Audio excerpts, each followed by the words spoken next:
Hello, mga kako. Mga ko kaulang ko kumaya wala ay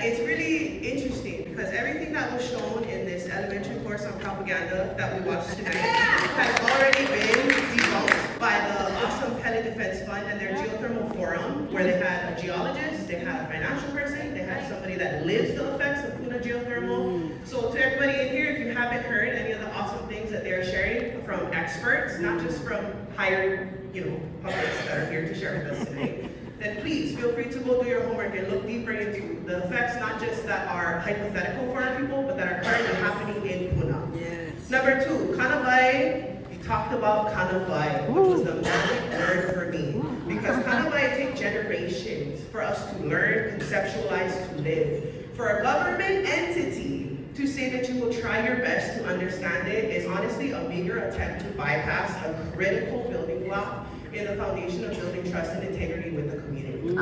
Just for some context, if you are not familiar with kanawai, some of the kanawai that have to deal with Pelehonumea, Ho'okiki kanawai, to flow without anybody stopping her. These are universal laws that have been in effect from way before any of us were ever even thought of. Kua'a kanawai, nobody is allowed to go onto the new land that Pelehonumea has birthed. Kaiokia kanawai, the aina ho that Pele has birthed is kapu until she chooses for it not to be. Kiho'iho'i kanawai, hi'iaka's time to grow new things on this aina. Nowhere in any of those kanawai do I hear any room for drilling, poisoning, cooling, or doing all of these different things that they want to do with Pelehonumea.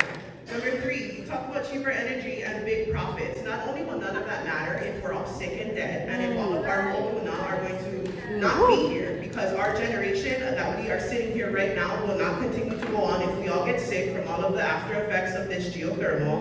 But why do Kanaka always need to pay with our lives? And this is something we say every single time, because the benefits for everybody else of the cheaper energy and all of these other things, yet it's Hawaiian land, Hawaiian lives, Hawaiian lineages, Hawaiian mo'okuauhau that are paying for all of these things, and we're hardly given a crumb of, like the guy, whatever his name, getting on the flight. Great example, of how seriously our mana'o is taken. Number 5, as a culture practitioner of Wailuku, pi'ionua, hell no. No. Number 6, Kuhio made sure we have a y'all have a fiduciary duty to a right to water.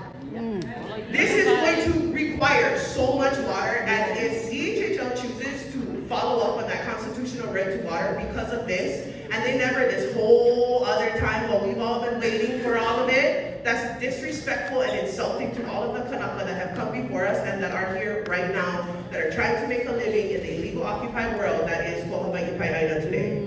Number 7, you guys talk plenty about the Maori, Maori, not Maori, the Maori experience and perspective.